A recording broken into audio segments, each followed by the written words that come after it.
we had a little excitement getting mic'd up and getting ready for this, but we're super excited to come together and to be with you all.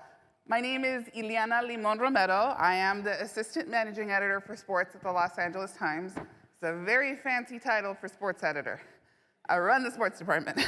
So very excited to have this opportunity to be here with you all with this incredible group of speakers from some super diverse backgrounds to talk about something that we're all passionate about, which is coaching in every sense, and not just coaching for wins, but coaching for wins with people. Helping people and helping others. So first up, immediately going down the line, Janet Carter. She's the CEO of Positive Coaching Alliance. I have agreed to go very quickly, by the way, so we can get to questions and answers through here. So their bios are amazing and incredible and impressive. I urge you to read them all, but we agreed we wanted to cut to the real stuff for you guys. Next, we have Edwin Lopez, AYSO, and an LA84 coach and trainer. An assistant principal, so many other things. You'll hear more. Next, Kevin Connors, Susan Crown Exchange Million Coaches Challenge. He's a senior director there. Oversees grant making, new initiatives, and develops organizational strategy. Super important. Next, we have Serena Limas, homegrown Angelino. Years of diversified experience, commitment to paying it forward every step of the way. Third-year law student at LMU, Loyola Law School. First in her family to graduate from law school. When that happens, she considers that her greatest accomplishment, and I do too, obviously. So congratulations to her. So we are here, like I said, to talk with you about coaching, and I want them to share with you some personal experience right out of the gate. So we're gonna go down the line in order to start, and then we'll jump around to make it interesting. But first, immediately to my left, can you share a personal experience where coaching made an impact on your life or the life of someone you've mentored? Yeah, well, first of all, thank you so much to LA84 and the Play Equity Fund for having us all here. My personal experience was, I'm not here because of a coach changing my life. I'm here because for 20 years I worked with kids who had grown up in violent homes.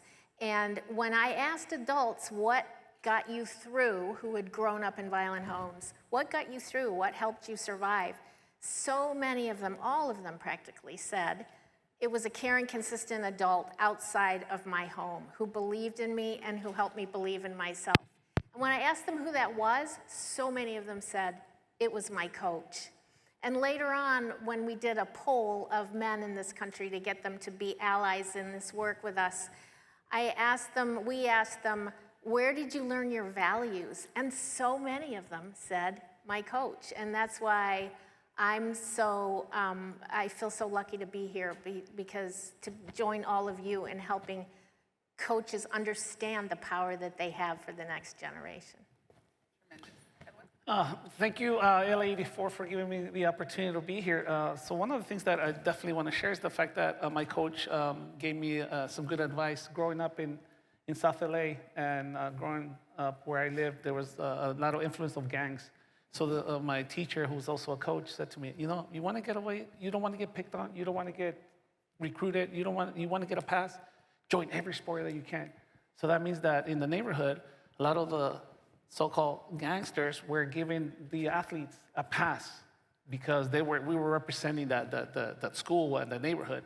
And so then I remember Coach Hollis, who spoke to me about that and said, you know, join every sport. Whatever you do, join every sport, and you'll see how you will keep yourself out of trouble and focus in school. And so that's the coach that made a huge difference in my life. And that's why I'm doing what I'm doing now. Evan? Thank you, Ileana.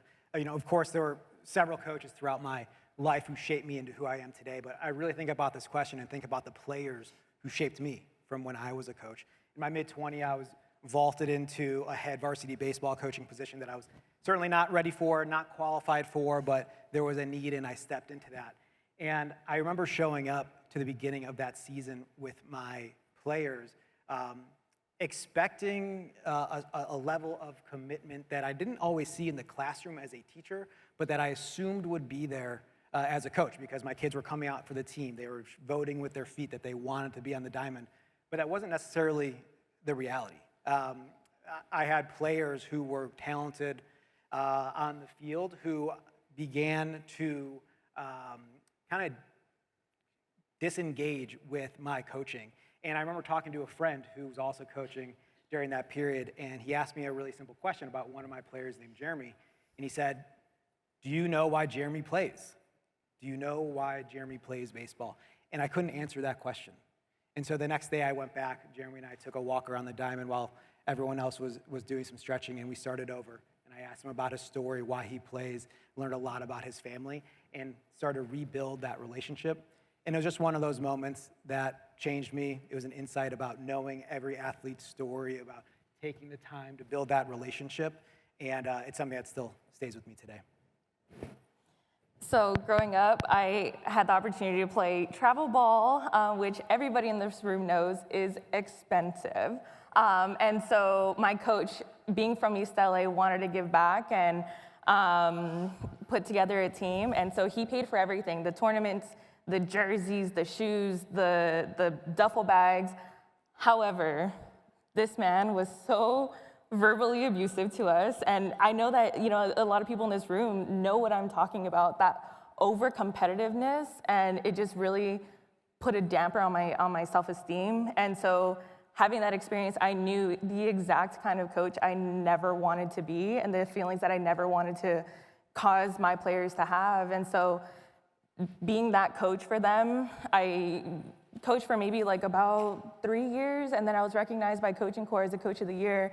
And I like to talk about this experience because they flew me up to San Francisco. I was like 20 at the time, so I couldn't even cheers, with wine at the event. And, I was so like just young and wide-eyed and amazed by how many people were telling me at this event, "Oh, Serena, like, you're gonna go far, you're gonna go far, you're gonna do all these things." And, in that moment, I decided, I wanna go to law school. Like, that's something that I really wanna do. And as Ilian mentioned, I'm graduating in 30 days. Like, that's crazy. And so it was coaching that really made me believe in myself. And having that moment in San Francisco, like, just switched something, like, flipped the switch in me where I knew that no matter what I do, from that moment forward, I knew I needed to do everything I could to make sure that every kid that I coached and every kid that I crossed paths with had that moment too and believed in themselves. And so those are the coaching moments that really stick with me. Excellent.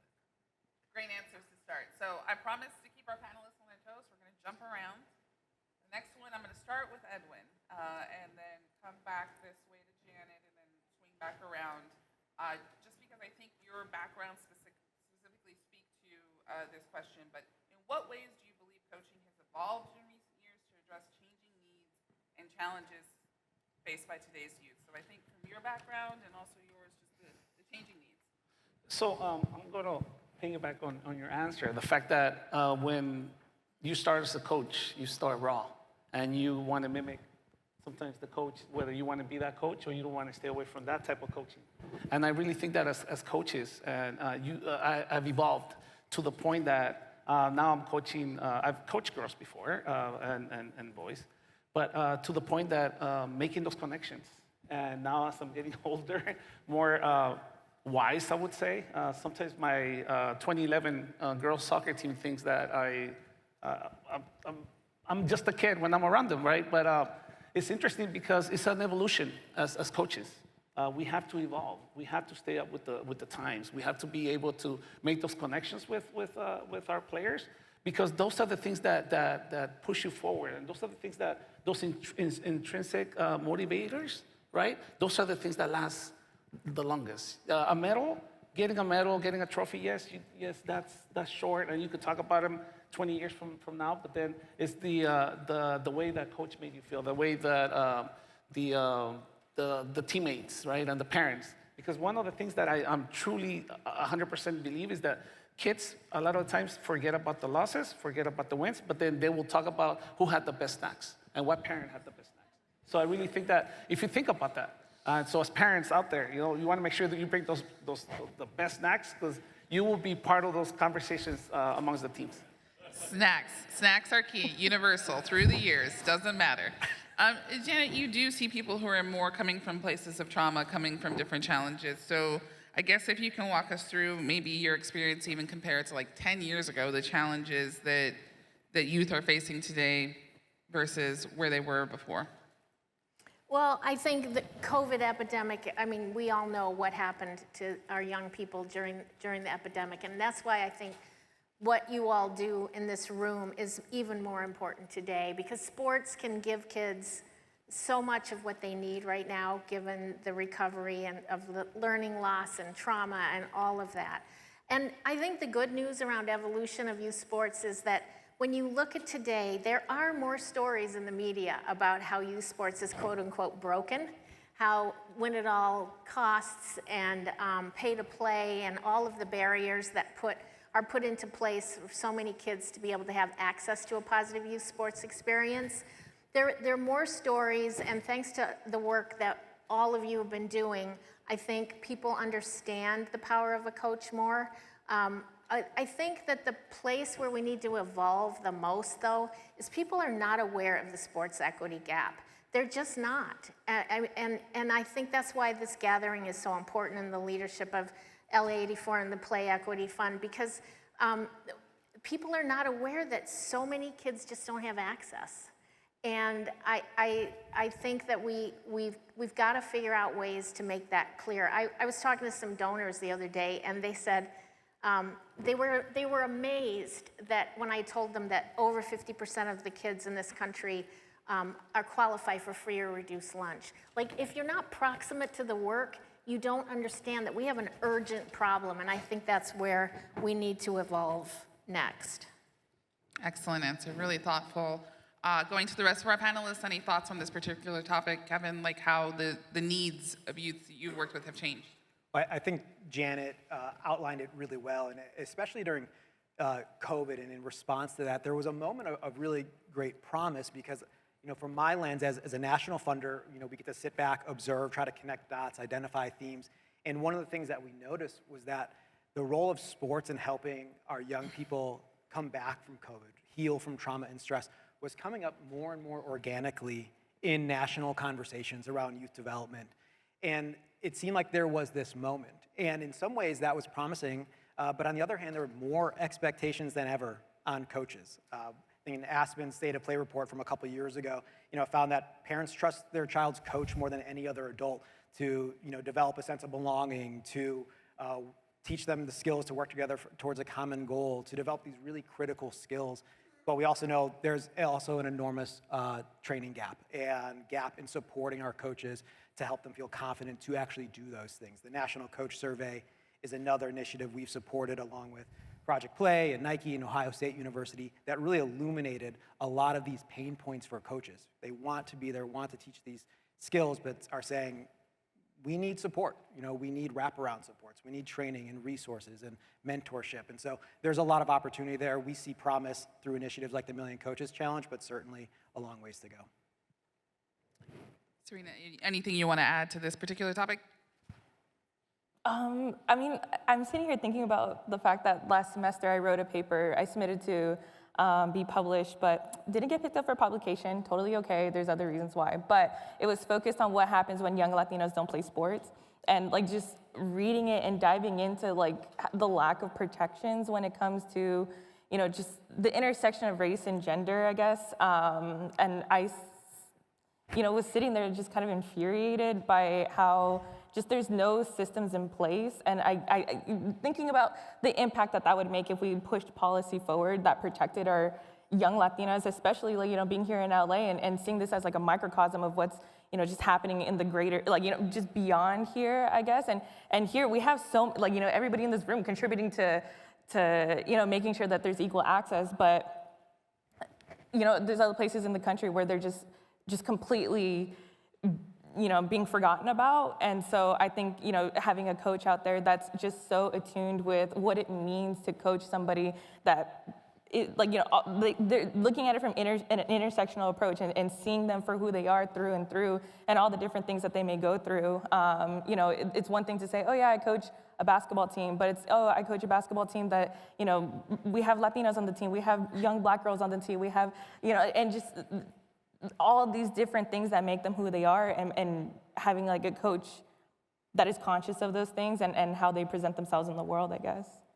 Very good. it seems daunting. The challenges are big and the needs are immense. So our next question, I'm just gonna go down the line again, our usual order. What specific strategies or approaches do you implement to ensure that coaching goes beyond sports skills and fosters positive youth development?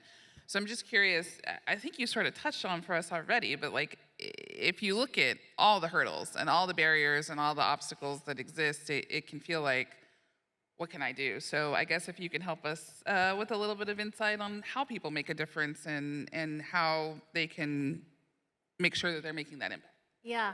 Well, at Positive Coaching Alliance, we say that we're working towards a day when youth sports are positive, equitable, and accessible.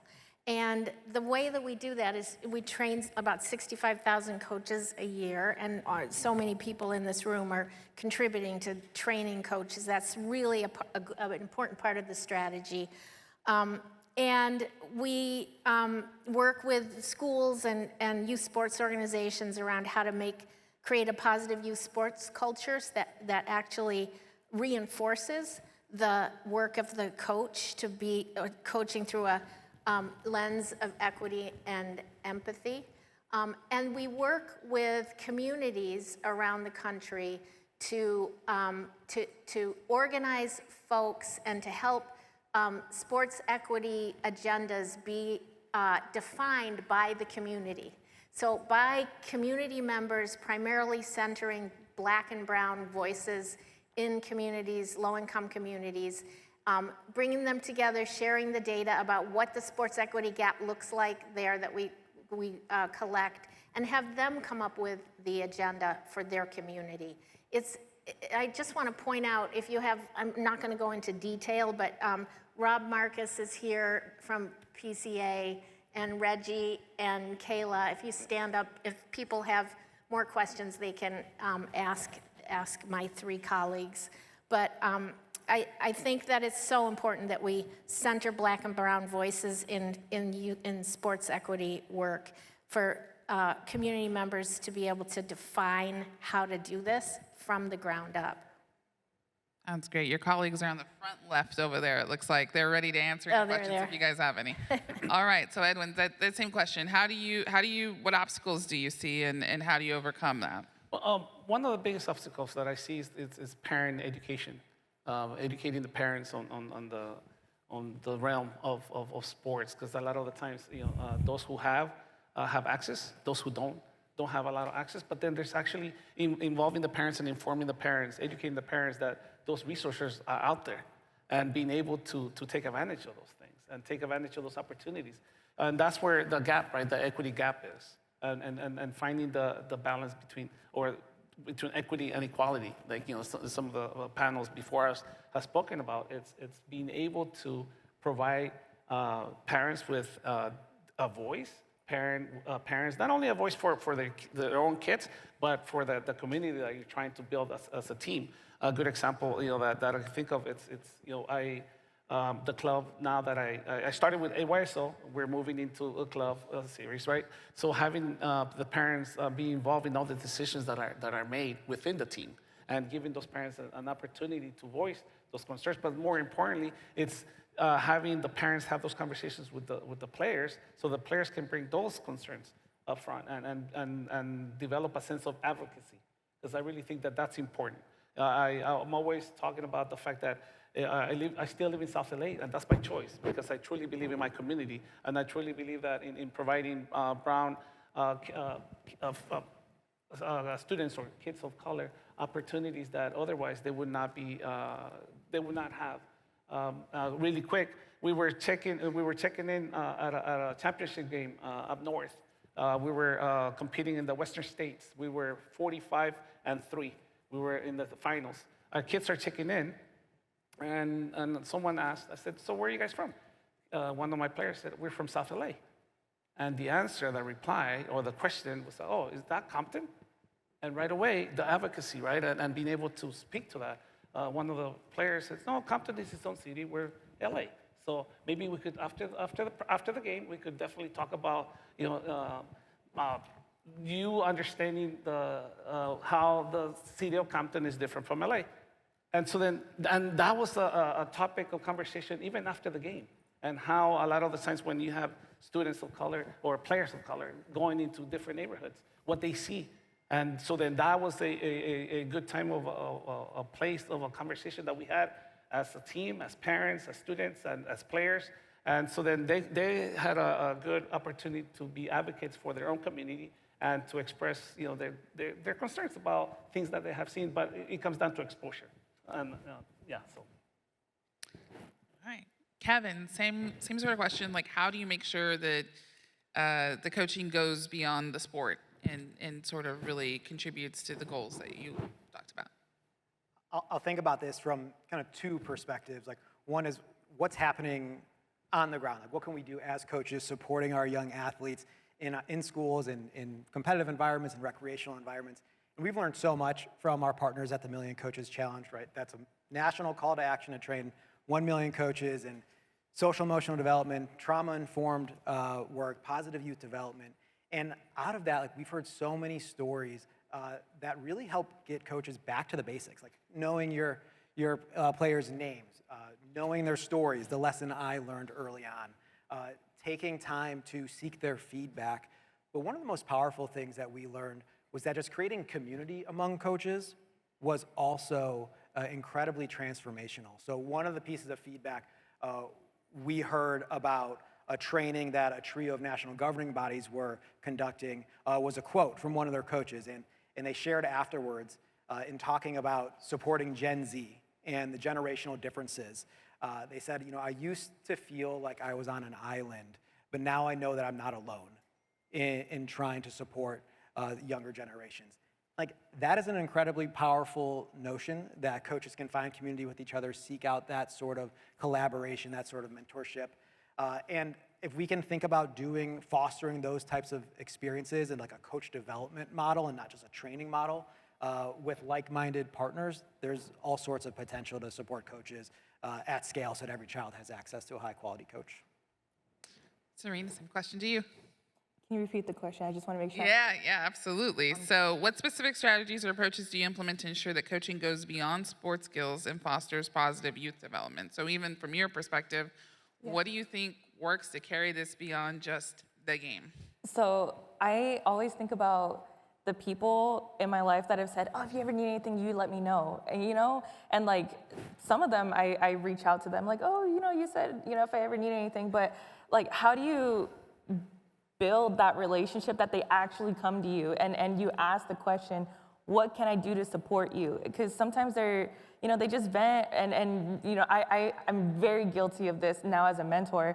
I tell them what exactly I would do in their situation, but not necessarily listening to them and asking that question, well, what do you need from me? Oh, well, I just need somebody to listen. Oh, okay, yeah. I won't say anything, or I need to know, like, what would you do? And then, I can go on and on and on about that. But just really, really listening to them and asking that one question, well, what can I do to support you? You're seeming a little off today. Is there anything I can do? You want to talk about it? No, I don't want to talk about it. Oh, okay, well, what do you need me to do to support you? Just, take a step back from yelling at me today or something like that, and like just building that closeness in that relationship. And I think about the ways in which I've been successful in creating that environment. And there's one player on my team that she just started at USC. Like, she was over here, do I go to UCLA or USC? And I'm like, girl, these are good problems to have. Like, I'm so excited for you, and so thinking on like the successful like relationships I've built over the years with my players, I think that's really been the key is just really listening to them and just me shutting up and being there to support them in whatever way that they need. That's some expert emotional intelligence that can help you in all of life. But yes, excellent in coaching as well. So we're about to wrap up. We've only got like about 5 minutes left for our panelists, more or less. So I'm just curious, okay, we know the challenges are well known.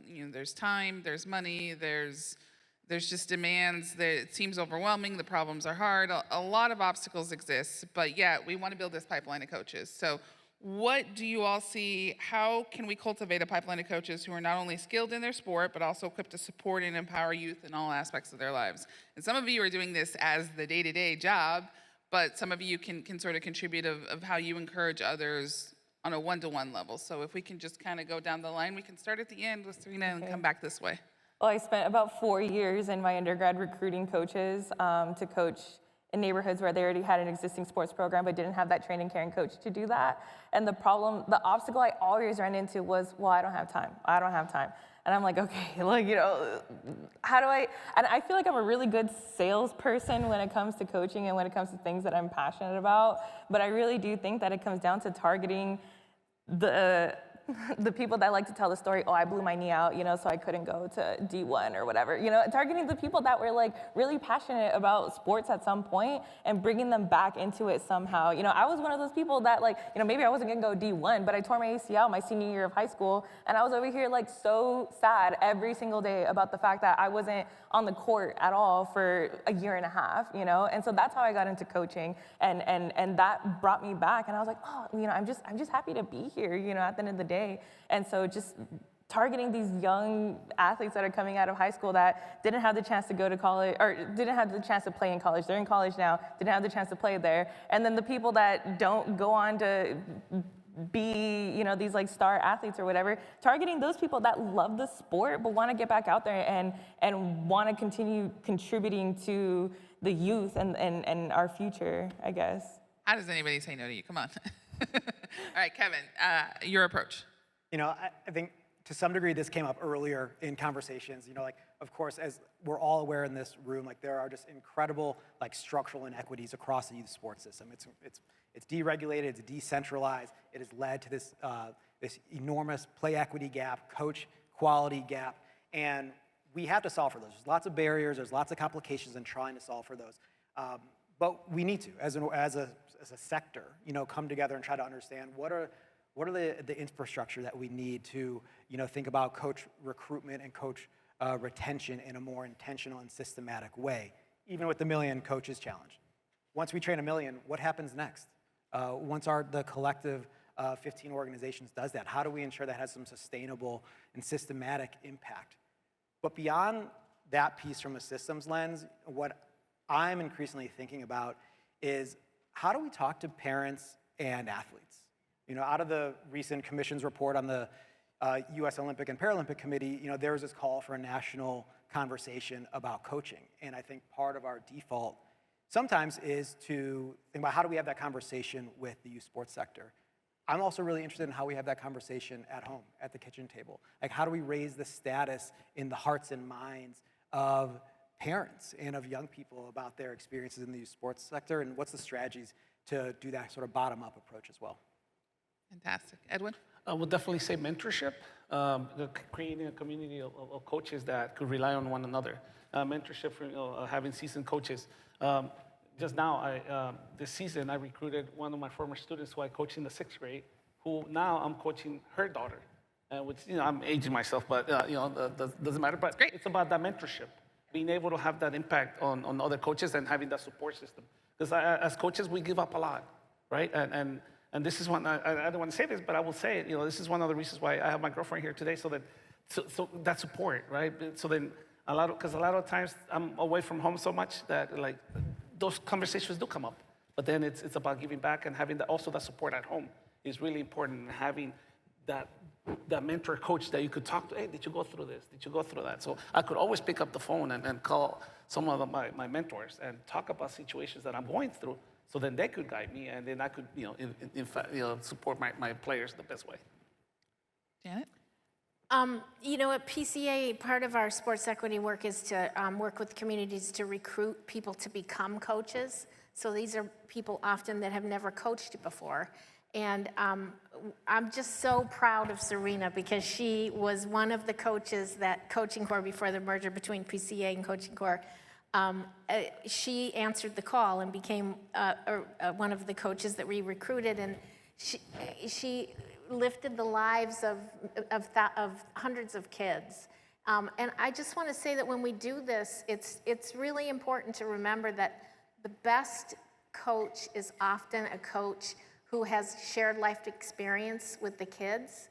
And that's really important, like Serena had. And then I just want to join Kevin with what he said. I think we just have to create demand. I mean, if we could create demand by getting people to recognize the power of a coach, everybody and their sister would want to be a coach.